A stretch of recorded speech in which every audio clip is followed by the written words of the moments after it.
Cilj znanosti je također neki fenomeni ili ponašanje predvidjeti. Na našem primjeru ispitne anksioznosti možete si postaviti sljedeća pitanja koja će vam pomoći pri predviđanju. Na primjer, javlja li se ispitna anksioznost nekoliko dana prije ispita? Znači u situaciji kada osoba samo zamišlja kako treba pisati ispit ili se javlja pri ulasku u učionicu u kojoj se ispit održava.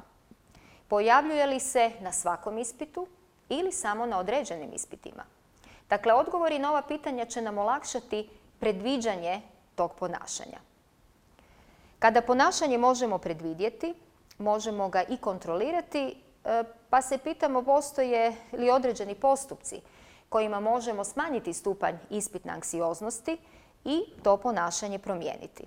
Naravno, psihologija za to nudi odgovor kroz behavioralno-kognitivne terapije koje su psihologi već dugo koriste i na temelju rezultata istraživanja poznato je da su učinkovite jer su usmjerene istovremeno i na fiziološke promjene, i na emocije, i na kognitivne procese.